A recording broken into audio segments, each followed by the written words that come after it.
ഇന്നലെ തന്നെ അദ്ദേഹം വരും എന്ന സൂചന നമുക്ക് ലഭിച്ചിരുന്നു. അത് കൃത്യമായിരുന്നു. അദ്ദേഹം വരികയും പിന്നീട് വോട്ട് ചെയ്ത് നേരെ ഒരു ചായക്കടയിൽ പോയി ചായ കുടിച്ച് പിന്നീട് MLA ഓഫീസിൽ എത്തിയിരിക്കുകയാണ്. ഇപ്പോൾ മുറി അടച്ചിരുന്ന് അവിടെ ചില കാര്യങ്ങൾ സ്റ്റാഫുമായി ചർച്ച ചെയ്തുകൊണ്ടിരിക്കുകയാണ്. ധന്യ. രാഹുൽ മാങ്കൂട്ടത്തിൽ 15 ദിവസത്തിന് ശേഷമാണ് ഇപ്പോൾ ബൂത്തിൽ ഇന്ന് പൊങ്ങിയിരിക്കുന്നത്. ഒളിവ് ജീവിതത്തിന് ശേഷം പോലീസിനെ ഭയന്നോടിയ രാഹുൽ മാങ്കൂട്ടത്തിലാണ് 2 പീഡന കേസുകൾ ചുമത്തപ്പെട്ട ജനപ്രതിനിധിയാണ്. MLA പാലക്കാട്ടേക്ക് എത്തിയപ്പോൾ കോൺഗ്രസ് സ്വീകരിക്കുമോ എന്നുള്ളതായിരുന്നു. പക്ഷെ തൽക്കാലത്തേക്ക് മാറിയെന്നെങ്കിലും പിന്നീട് ഓരോരുത്തരായി പൊങ്ങി വരുന്നതും കാണാവുന്നതാണ്. തങ്ങളുടെ MLA ആണെന്ന് ഇപ്പോഴും പറഞ്ഞുകൊണ്ടിരിക്കുന്ന കോൺഗ്രസുകാരെയാണ് കാണുന്നത്. അപ്പോൾ കോൺഗ്രസിന്റെ സംസ്ഥാന നേതൃത്വം എടുത്ത തീരുമാനത്തിൽ, ACC എടുത്ത തീരുമാനത്തിൽ യാതൊരു ബഹുമാനവും വിലയും കൊടുക്കാതെ കോൺഗ്രസിന് ഇപ്പോഴും പ്രിയപ്പെട്ടയാളായി രാഹുൽ മാങ്കൂട്ടത്തിൽ പാലക്കാടെങ്കിലും തുടരുന്നു എന്നുള്ളതാണ്. ഇത്രയധികം വിമർശനങ്ങൾ, കേസുകൾ, ഹൈക്കോടതിയിലേക്ക് കേസെത്തുന്നു, എല്ലാ തെളിവുകളും പുറത്തുവരുന്നു, പെൺകുട്ടിയുടെ തെളിവുകൾ പുറത്തുവരുന്നു. ഇത്രയധികം കാര്യങ്ങൾ സംഭവിച്ചിട്ടും കോൺഗ്രസിന് സ്വാഭാവികമായിട്ടും പ്രാദേശികമായിട്ടുള്ള ചില പ്രശ്നങ്ങൾ കോൺഗ്രസിനെ അലട്ടുന്നുണ്ടാവും വിഷയത്തിൽ. പക്ഷേ അതിനപ്പുറത്തേക്ക് കോൺഗ്രസ് ഈ ഭാരം ചുമക്കേണ്ടതില്ല എന്ന് തീരുമാനിച്ച നിമിഷത്തിൽ സ്വാഭാവികമായിട്ടും പാലക്കാട്ടുകാർക്കും അങ്ങനെ ചിന്തിക്കാവുന്നതാണ്. പക്ഷേ അതിനപ്പുറത്തേക്ക് തനിക്കൊരു സപ്പോർട്ട് അവിടെയുണ്ടെന്നുള്ള ആത്മവിശ്വാസം രാഹുൽ മാങ്കൂട്ടത്തിന്റെ ബോഡി ലാംഗ്വേജിലും കണ്ടു. പക്ഷേ അതിനപ്പുറത്തേക്ക് രാഹുലിന് വേറെ എന്ത് പറയാനാണ്? മാധ്യമങ്ങൾ എത്രയൊക്കെ ചോദിച്ചാലും ഇപ്പോൾ പുറത്താക്കിയതിനെ കുറിച്ചോ ഇല്ലെങ്കിൽ മറ്റു കേസുമായി ബന്ധപ്പെട്ട കാര്യങ്ങളെക്കുറിച്ചോ രാഹുൽ മാങ്കൂട്ടത്തിന് ഒരക്ഷരം പോലും പറയാനുണ്ടാവില്ല. അത് സ്വാഭാവികമാണ്. കാരണം ഒന്നുമില്ല പറയാൻ. അത്രയധികം എക്സ്പോസ്ഡ് ആയി കഴിഞ്ഞു, അത്രയധികം ആളുകൾ മനസ്സിലാക്കി കഴിഞ്ഞു രാഹുൽ മാങ്കൂട്ടത്തിൽ എന്താണ്, അയാൾ എന്താണ് ജനപ്രതിനിധിയായിരുന്നു കൊണ്ട് ചെയ്തത്, അയാൾ എന്തൊക്കെ ആരോടൊക്കെ കാണിച്ചു എന്നൊക്കെയുള്ള കാര്യങ്ങൾ ജനങ്ങൾ അറിഞ്ഞു കഴിഞ്ഞു. അതുകൊണ്ട് ഒരക്ഷരം പോലും പറയാൻ സാധിക്കില്ല. കാരണം ആ അക്ഷരം മിണ്ടിയിട്ടുണ്ടെങ്കിൽ അതിന്റെ അടുത്ത ചോദ്യം മാധ്യമ പ്രവർത്തകർ ചോദിക്കും. അപ്പോൾ വായടക്കേണ്ടി വരും. അതുകൊണ്ട് തന്നെ രാഹുൽ മാങ്കൂട്ടത്തിൽ കേസുമായി ബന്ധപ്പെട്ടോ കോൺഗ്രസ് എടുത്ത തീരുമാനത്തിലോ ഒന്നും പ്രതികരിക്കാൻ സാധ്യതയില്ല. തിങ്കളാഴ്ച നിർണായകമാണ്. അതിനുശേഷം ഒരുപക്ഷെ എന്തെങ്കിലും പറഞ്ഞേക്കാം. സാജിദ് അജ്മൽ വീണ്ടും ചേരുന്നുണ്ട്. സാജിദ്, കോൺഗ്രസ് എങ്ങനെയായിരിക്കും പാലക്കാട്ട്, അതായത് സംസ്ഥാന നേതൃത്വം എടുത്ത ഹൈക്കമാൻഡിന്റെ നിർദ്ദേശത്തിൽ സംസ്ഥാന നേതൃത്വം എടുത്ത തീരുമാനത്തെക്കുറിച്ച് രാഹുലിനൊന്നും പറയാനില്ല. പക്ഷെ പാലക്കാട്ടെ കോൺഗ്രസ് ഇപ്പം തെരഞ്ഞെടുപ്പ് പോളിംഗ് നടക്കുന്ന സാഹചര്യമാണ്.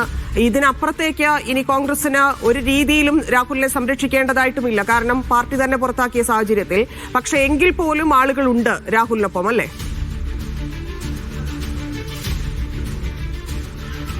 രാഹുലിനൊപ്പം ഏതാനും കോൺഗ്രസിന്റെ പ്രവർത്തകരും ഇപ്പോൾ KSUവിന്റെ ജില്ലാ സെക്രട്ടറിയായ ഇക്ബാൽ ഉണ്ടായിരുന്നു. അങ്ങനെ അപൂർവം ആളുകളാണുള്ളത്. പ്രധാന നേതാക്കളൊന്നും തന്നെ ഇല്ല. അങ്ങനെ ഇനി ആളുകൾക്ക് രാഹുലിനൊപ്പം പോകാൻ കഴിയുകയുമില്ല. കാരണം രാഹുലിനെ പാർട്ടിയിൽ നിന്ന് പൂർണ്ണമായി സസ്പെൻഡ് ചെയ്തിരിക്കുകയാണ്. അദ്ദേഹത്തോടൊപ്പം ഉണ്ടായിരുന്നു എന്ന് വിചാരിച്ച നേതാക്കൾ പോലും അദ്ദേഹത്തെ തള്ളിപ്പറയുന്ന ഒരു സാഹചര്യത്തിലേക്ക് പോയി. അതിൽ ഷാഫി പറമ്പിലായാലും VK ശ്രീകണ്ഠനായാലും അടക്കമുള്ള നേതാക്കൾ തള്ളിപ്പറഞ്ഞു. മുതിർന്ന നേതാക്കളായ K മുരളീധരൻ, രാജ്മോഹൻ ഉണ്ണിത്താൻ, അതോടൊപ്പം തന്നെ ഈ മറ്റ് രമേശ് ചെന്നിത്തല അടക്കമുള്ള നേതാക്കളും രാഹുലിനെ തള്ളുന്ന ഒരു സാഹചര്യം ഉണ്ടായി.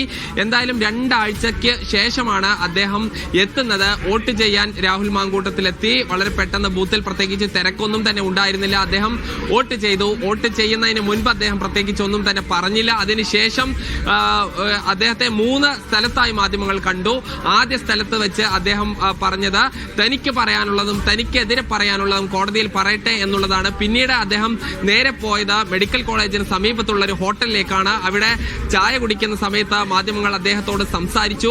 അദ്ദേഹം പറഞ്ഞത് ഈ തനിക്ക് പറയാനുള്ളതും തനിക്കെതിരെ പറയാനുള്ളതും കോടതിയിൽ പറയും എന്നുള്ളതാണ്. പാർട്ടി തങ്ങളെ ഈ പൂർണ്ണമായും കൈയൊഴിഞ്ഞല്ലോ, തങ്ങളെ പുറത്താക്കിയല്ലോ എന്ന ചോദ്യത്തിന് അദ്ദേഹം ഒരു മറുപടിയും നൽകിയില്ല. അതിനുശേഷം MLA ഓഫീസിൽ വന്നതിന് ശേഷവും ഈ ചോദ്യങ്ങൾ ആവർത്തിച്ചെങ്കിലും അദ്ദേഹം ഒരു മറുപടിയും പറഞ്ഞില്ല. അദ്ദേഹത്തിന് അങ്ങനെ ഈ മറുപടി പറഞ്ഞു പോകാൻ പറ്റുന്ന ഒരു രാഷ്ട്രീയ കാലാവസ്ഥയിലല്ല എന്ന് നമുക്കറിയാം. അതുകൊണ്ടായിരിക്കണം അദ്ദേഹം ഈ മൗനം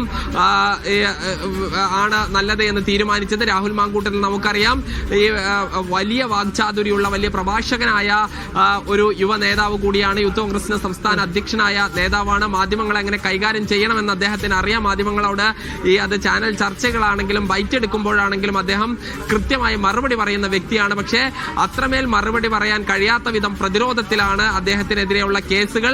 അതുകൊണ്ട് അദ്ദേഹം അത് കോടതിയിൽ നിൽക്കുന്ന സംഭവമാണെന്നും അത് കോടതിയിൽ മറുപടി പറയും എന്ന് പറഞ്ഞ് ഒഴിയുകയാണ് ചെയ്യുന്നത്. എന്തായാലും ഈ തെരഞ്ഞെടുപ്പിന്റെ ആദ്യഘട്ടത്തിൽ പാലക്കാട് മണ്ഡലത്തിൽ രാഹുൽ മാങ്കൂട്ടത്തിൽ രാഹുലിന്റെ അടുത്ത നീക്കം അറിയേണ്ടതുണ്ട്, എങ്ങോട്ട് പോകുന്നു എന്ന് അറിയേണ്ടതുണ്ട്. തിരിച്ചു വരാം, ഇടവേള.